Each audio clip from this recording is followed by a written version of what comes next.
what's eating you.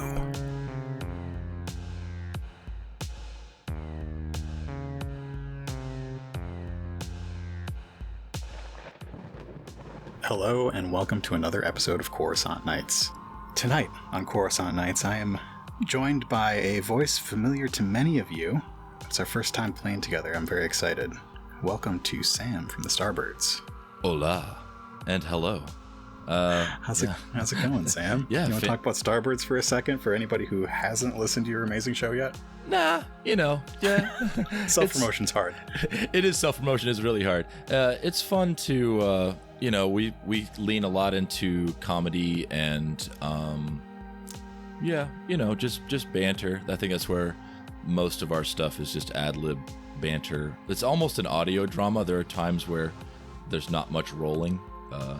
Other times where there's a lot, but yeah, we try to get really deep into the characters. That's pretty much the Starbirds adventure in a nutshell. Yeah. So It's great. Who are you playing tonight? Tonight I'll be playing Jock de Cathba, and Jock is a Clatoonian. I even mispronounced it as Clatuinian on the Starbirds. It seems like it should be Clatuinian. Yeah, the spelling, there's an I there that sort of disappears because when you say the planet, it's Clatuine, and when you say the group of people, the race, it's just Clatoonian. So they kind of drop the I at some point. So yeah. Anyway, Jock is a Clatoonian who is a chef in training. Jock's mom works on Nar Shaddaa, and that's kind of where Jock grew up. Was there for a few years with her as she helped establish the Heartache Bistro, and turned it from sort of a seedy cantina. The restaurant really got uplifted. It's still a pretty seedy place, but the food is fantastic. It has top-notch drinks, and its reputation has changed into something at least a little more palatable for the average adventurer, shall we say. And so Jock is sort of on walkabout, I guess, or on an adventure through the galaxy, finding new flavors, developing his skills, and trying to expand his knowledge of cuisine from all around the galaxy. And Jock's eventual goal is to create a diner, a restaurant, something that would be appealing to as many people as possible. So, and he's a very friendly for a Clatoonian. The face of a Clatoonian is a lot like a bulldog, and that can be off-putting.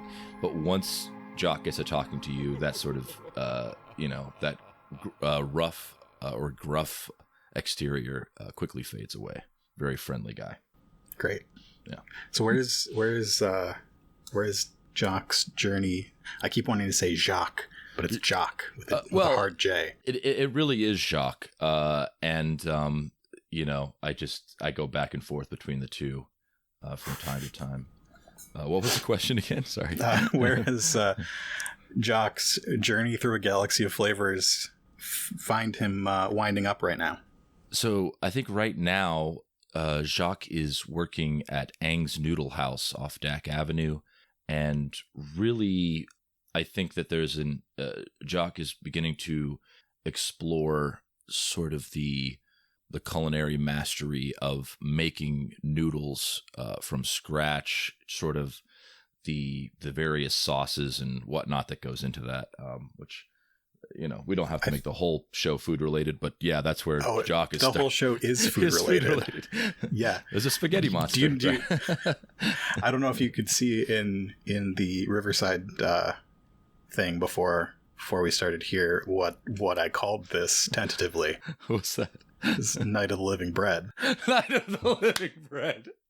Yes, I love it so much. Oh man.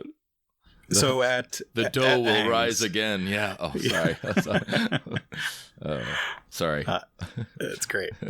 At Ang's, I don't think Jock has made it to the front room yet. They've got the kitchen behind, and then they've got sort of the hibachi sort of grill thing with all the performance stuff out front.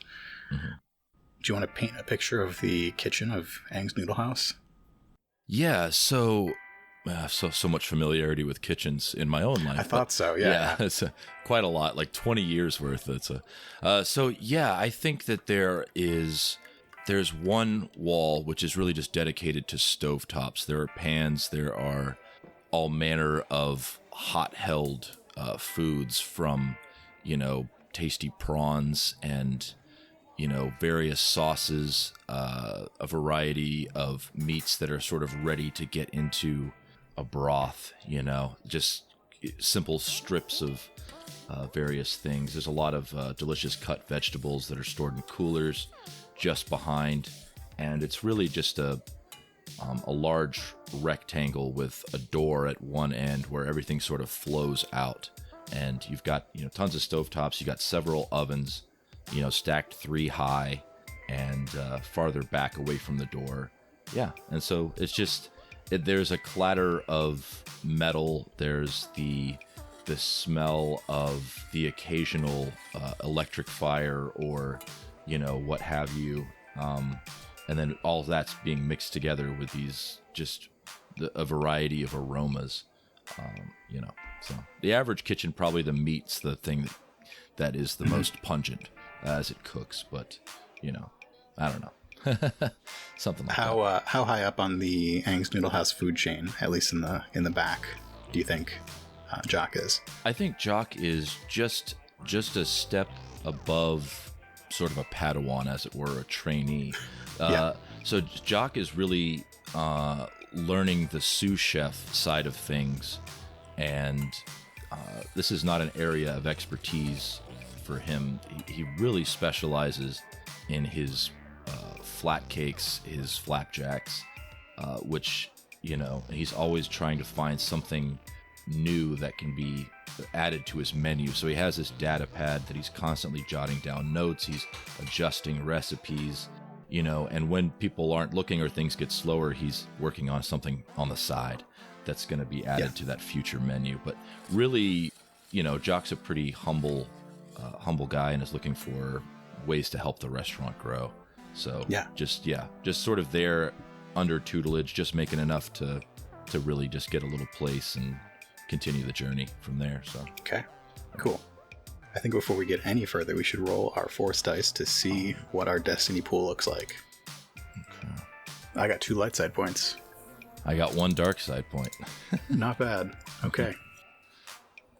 Yeah, so Jock is working in the kitchen. So the night is winding down. Fewer and fewer orders are coming in, and the owner and head chef, Ang, is big, sort of rotund Gungan, sort of boss-ass looking guy. Mm-hmm. Tells you to start closing up for the night, which includes taking out the trash. What other sort of duties would Jock have as the restaurant was closing down? I think Jock is just a helper. So, Jock's already got his station organized. Everything's cleaned, wiped down. Everything's covered for the night in coolers, and all the dishes are being taken back. So Jock's probably still helping the dishwasher, potentially. He's moving into that phase of the close down, taking everything back and just helping run dishes. Cool. Do we want to do a dishwashing roll? You want to see how well? Yeah, let's do it. How well you close down this place for the night? I'm getting flashbacks to my real life. Yeah. What do you think that would be? Maybe coordination. What do you think that would be? Maybe coordination. Is it discipline? Coordination? Yeah. Okay. Discipline's pretty good. I mean, you're bad at it. I'm bad at it. Yeah. Resilience. It's the end of the night. Oh, that's true. Probably working a long shift. Yeah, exactly. Jock, used to some kitchen work, so it's not quite as hard as it would be for a beginner, but still, at the end of a 9-hour shift of standing, it can be a lot. So, yeah. I think resilience is Your good. choice. Resilience? All right, let's do an average resilience check. Wow. Okay. So, with 3 green and 2 purple, Jock rolls 0 successes and 4 advantages. Perhaps Jock is not as familiar with this kitchen as he'd like to be, and is moving dishes to places he thinks are great, but maybe they're not as clean as they should be. The advantage is that maybe the dishwasher is really happy for the help. I don't know. So I think with the failure, it's all taking a lot longer than you really need it to. Yeah. And the rest of the kitchen is pretty much good to go for the night, and Aang has let most of the other people leave at this point. Okay. Maybe Jock just got almost sort of a promotion, not really a promotion, but like moved up from Aang's Noodle House 2, which is in the lower levels, to Aang's Noodle House, which is on Dak Avenue. So things are a little different here, a little bit different than what he expects. So your 4 advantages, your idea was that the dishwasher's happy with you, maybe? Yeah, maybe the advantage is that Jock just says, you could probably get out of here. I'll just finish this up. And the dishwasher's like, I love you. If you ever need anything, I gotcha. Yeah. Oh, I love you. If you ever need anything, I got you. Hey, it's what I do. Like, I'm always looking to help, I want to, got to be a member of the team. There's just one bag of trash left to go out back. I'll make sure the front's all locked up. Aang's out here already. I got the lights. See you tomorrow. Or the next day. I think you got tomorrow off. Oh, yeah, it's true. Oh, I can't wait. I hear there's like this little, it's like almost like a bathhouse, and, it's just so hot in this kitchen. I really need like a good steaming, Anyway, yeah, I don't know why I'm sharing all this with you, but yeah, sounds good. All right, have a good night, Jock. Yeah. I'll see you later. Yeah, you too. Exits through the front of the restaurant, turning the lights off to everything except the space that you're working. You continue finishing up the dishes, and it's a little weird being in here without a bunch of other people and a bunch of noise. It's like, when you go to a school after hours, there's just something strange about it. It's a place that should be busy and filled with people. You finish up the last of the dishes and go to grab the garbage. You take the bag out the back door, and you hear the familiar sounds of half a dozen loth cats waiting for scraps of food out in the back. And as you open the door, you see silhouetted the shape of a person. Oh. Silhouetted against the light from a lamppost down the alley. Jock's first instinct, even after, spending a few years on Nar Shaddaa, where Jock should be far more wary than he is, his first instinct is, oh, it's got to be a friend. So I think that's just sort of like the explorer in Jock is sort of a curious, there's a lot of curiosity involved there. And Jock's like, hey, how's it going, man? What you got going on? They turn towards you, and you see red, fur-covered face of your friend, Tyver. Oh, Tyver. Jock, I wasn't expecting you to come out the back. Everyone else left through the front. Well, yeah, I had to take this last load of trash out, You think you take out 26 loads of trash, you think like, it's got to be it. No, there's definitely one more. And then after you're done with that, you got to go get the trash out of the office, Well, why do people eat food in the office, Come on, man, it's for paper products only. Anyway, I have some exciting news. I don't know if you knew what I was up to today. You've got tomorrow off, right? I think I'm going to need your help. Oh, well, I did have like a sort of like a sauna experience planned, but I could probably reschedule. No, you're gonna like this. Okay. Look, and he points up into the sky. You see just a few stars glinting through the neon haze of Coruscant, but you see one moving slowly across the sky, sort of blinking as it does. You see that? Oh, yeah. Oh. I went to an auction today. Yeah? That is a little nice bit of salvage from the battle the other week. Oh. Kitchen supplies. Oh. They've got a full kitchen. Yeah. Oh, got it for a steal. We can probably get mostly set up, but we gotta haul it off of that ship. Okay, I mean, I'm a strong guy. I could carry my fair share here. I've got a wheelbarrow. Well, bring your wheelbarrow, I guess. Or hover barrow. Hover barrel. Yeah, hover barrel, yeah. Oh, sorry, I keep forgetting where we are. Oh. But yeah, I think with that we could probably set up something pretty nice, and maybe, he whispers, leave Angs behind? Probably lower levels, not nothing fancy, but start, right? Yeah, I mean, are you talking about, like, starting our own restaurant, like having our own kitchen? And yeah, that's what you wanted, right? Yeah, I mean, sure. Absolutely. I mean, I mean, if you don't want it, you can come work at mine. Can't promise I'd pay you better than Ang does, but... Well, I mean, it is a great start. I mean, let's just go check it out. I think we gotta get in there and, like, really do a solid inventory. Yeah, we do. I've got one other friend who's going to join us tomorrow. I think you know Gus, right? Yeah, Gus. Yeah. Rodian, yes, of course. Guster, yeah.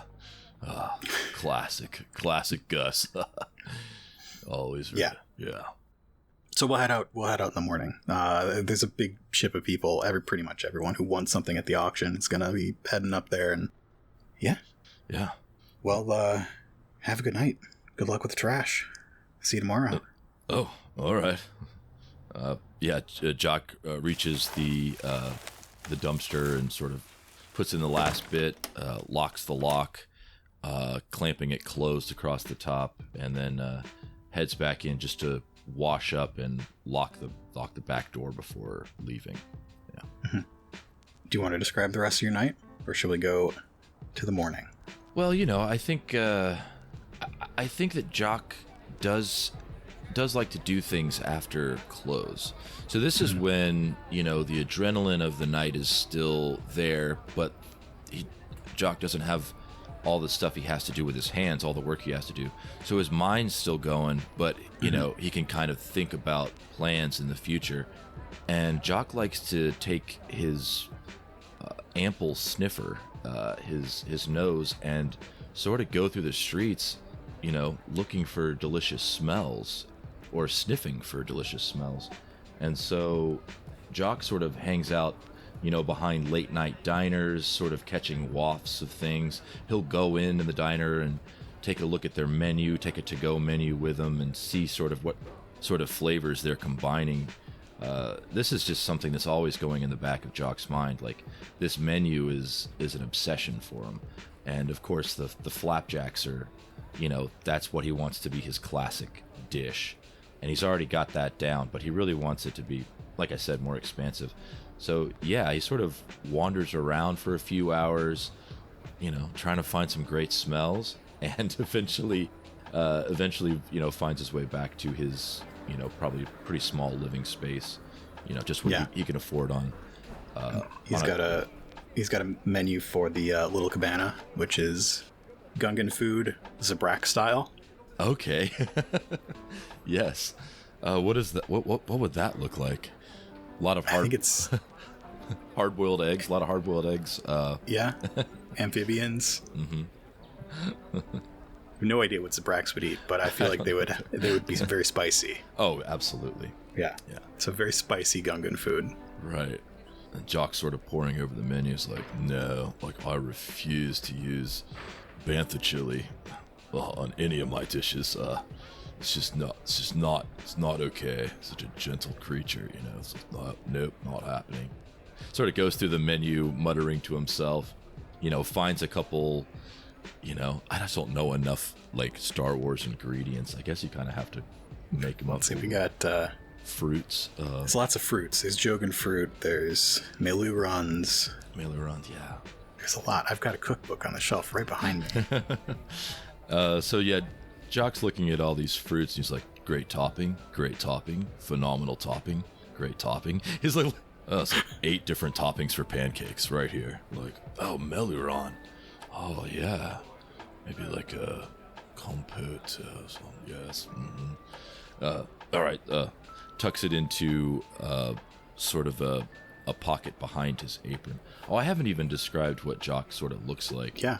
So Jock has, as he's getting on sort of like a messenger bag style thing, poking out of the back of it is his really big skillet. It's got it's a cast iron skillet, really, really large, almost a 1.5 feet in diameter. Wow. Huge handle, and it's just... Well, Jock's a big guy, right? Jock's rather large, so like 6'4" or so, 270 pounds.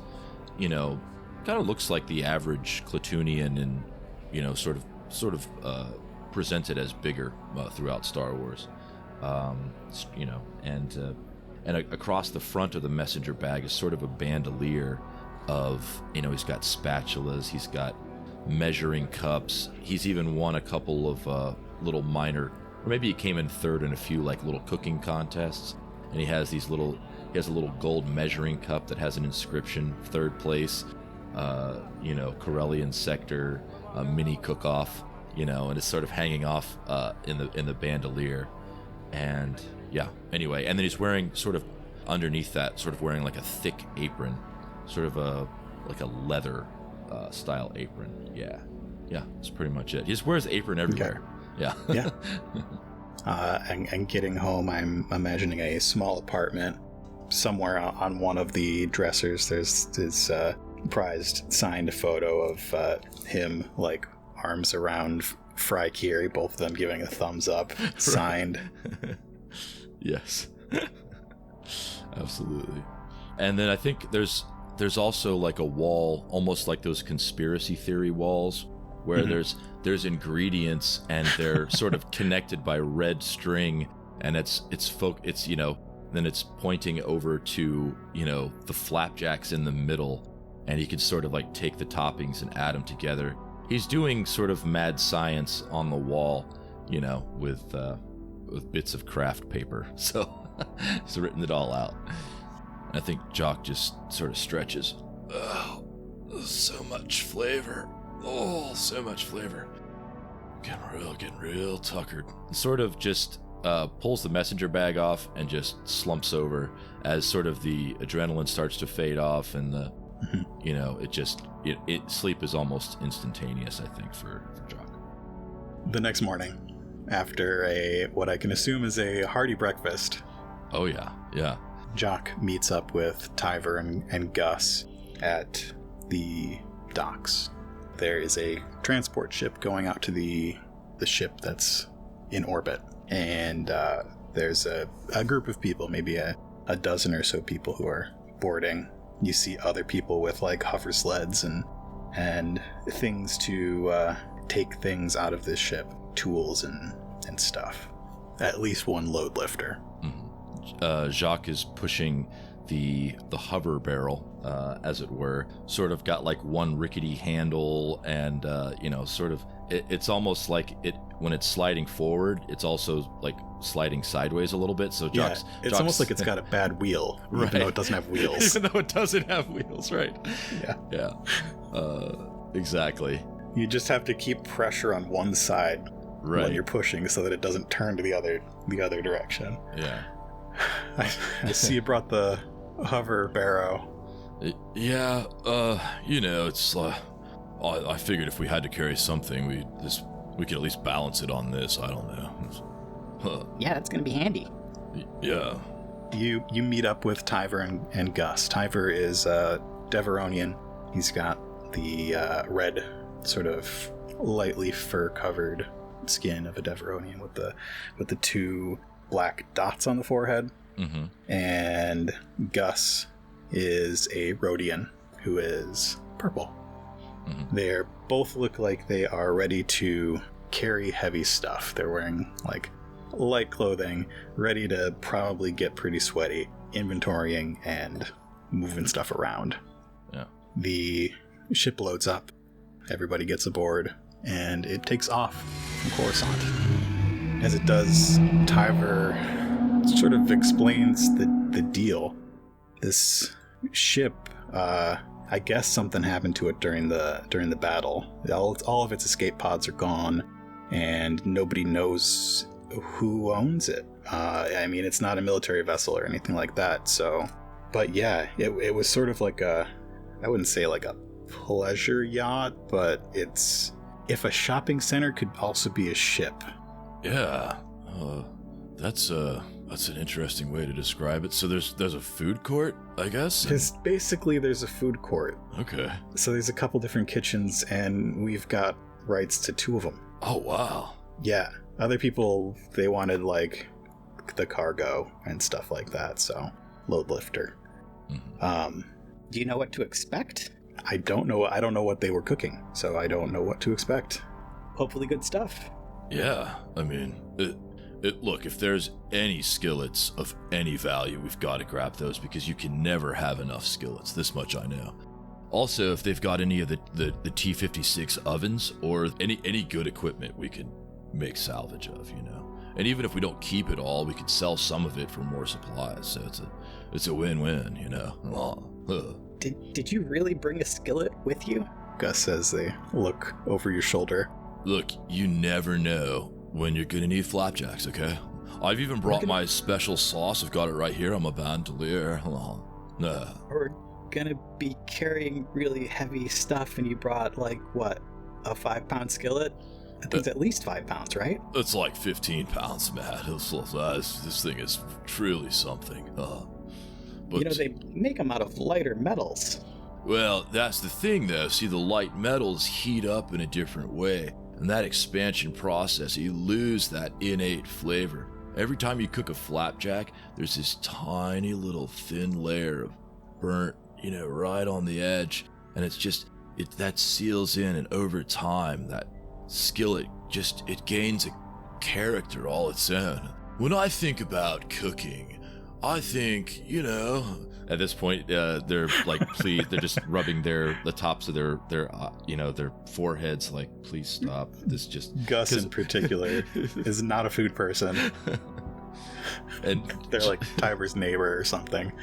And Jock's just waxing, you know, grandiloquent about the joys of cooking, and, you know, and I think it's probably annoying for at least one of them. That's the scene, I guess. Pretty soon the ship comes into view through the viewports. It is pretty big, very long and sort of sleek. Probably Mon Calamari. It gets closer and closer, and you still... I think it's pretty much all you can see out the windows. Just that and the dark void of space.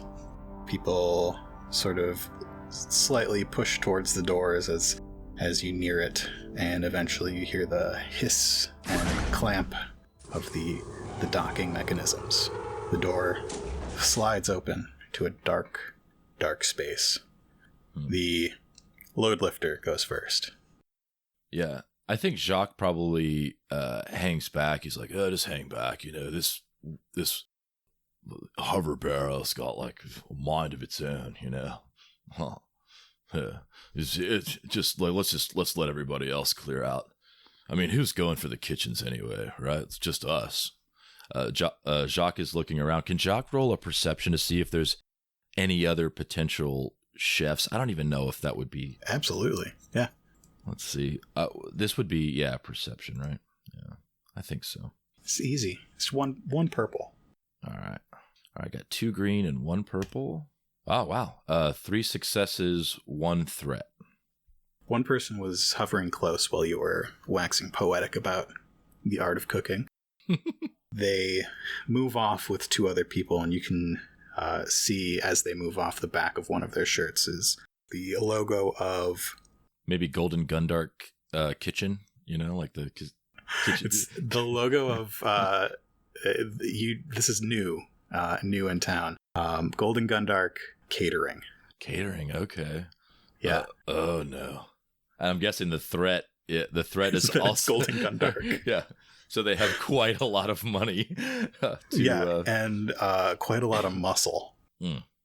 Right. Yeah. Yeah. The one wearing the shirt is a Nikto, a green Nikto with sort of the frills around their face, and the other 2 flanking the Nikto are 2 big, tough Aqualish. Yeah. Yeah. Yeah. And everybody else sort of gets in their groups of 3 or 4 people and spread out in this it seems like a long hallway. Right. It's very dim. There's only some emergency lighting here and there. Yeah. Do you think, Jock asks, Tyver and Gus, did anybody bring a glow rod or a glow stick or something? You guys? I assumed this place would be lit. Yeah, no, I didn't bring anything. I'm sure somebody's looking to get the power back on, right? Yeah. Well, maybe each of the spots in the food court will have their own power source, or no, It's or possible. a connector to the main generator. I don't know. I don't really know much about. I don't really know much about ships, actually. So, Gus says, "What? Are you scared of the dark?" well, no, it's just maybe a little bit. You know, a kitchen's best friend is great lighting. You know, there's so much that can It's fine. hide. I'll go try and find the power. I'll get it back on. You two start. I don't know. See what you can find. So Jacques would like to sort of follow behind the three from the Gundark casino catering, and sort of look for a see where they're heading first, if they have some idea of what might be on the ship, and then scoping that out essentially. So they're just within distance in the gloom of this ship, and Jock and Tyver follow them. They make their way. You can see as they go, the Nikto pull out a data pad at some point. You can see the glow off in the distance, and he points, and they all go in that direction.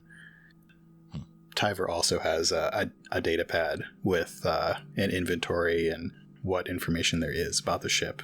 And as you follow along, you pass quiet rooms off to the left and right, and make your way to this big open space. You can hear the footsteps echoing. No sign of any of the other groups. I think there were 3 other groups of people. Mm-hmm.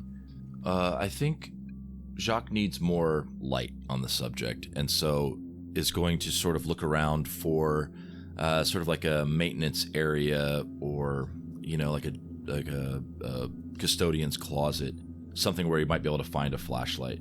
Obviously if there's some kind of a power surge or something and lights go out, they've got a glow rod, looking for some kind of a glow rod. A glow rod. Yeah, exactly. I think you can spot on some like archways here and there, like you would find an emergency kit or something that would have a glow rod and first aid stuff and a flare or something in them. Yeah, okay. I think you could find something pretty easily. Okay. Yeah, so I think Jacques is like, Tyver, look, here, man, there, take this and hold that. Oh, yeah. Yeah. Good idea. Hold on to this first aid kit, like all this dark area. We're going into kitchens, who knows? Just hold on to that. And clicks on the glow rod and starts scanning. I think, if it's sort of like a food court style, I'm sort of looking for high ceilings. Yeah. I'm sort of looking for names for restaurants or kiosks or whatever. And boy, I didn't think that I would have to come up with names for restaurants. This many names for restaurants. Well, maybe I could just determine what kind they are. Like, this place. Yeah. I don't know. You look around for the ones that you are here for. One thing you notice about this place, you notice this as soon as the doors to the ship slid open, is freezing cold. Oh. But you do spot the ones you are looking for. They are all variants of Mon Calamari or Quarren. A lot of seafood names. A lot of clever seafood names that I'm not thinking of right now. Yeah. Yeah, I think Jacques sees one. Oh, there it is. Yeah. Oh, this is great. This has got to be the breakfast area. Yep, this is it. Yep. And we own everything in this restaurant. Oh, nice. So we just need to decide what's important, what we can take now, what we have to come back for. Right. So I think Jacques is really looking for those big value items do you think there might be a way that Jacques could tag it as far as like, hey, this is our oven or something? Or I guess we own the whole thing, so we're just gonna have to come back for the ovens. But yeah, so Jacques will go with have to like rent a load lifter. Right, yeah, not this hover barrow, or whatever. But you can get utensils. You can get true, pots and pans, and if there's any particular spices in the fridge you're looking for. Oh right. Oh, I didn't even think about the flavors.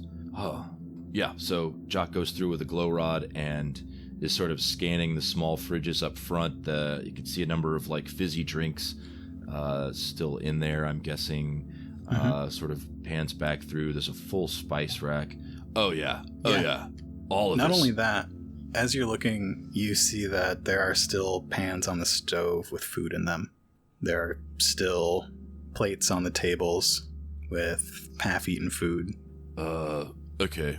I'm not always the quickest on the draw, Tyver, but let me ask you something.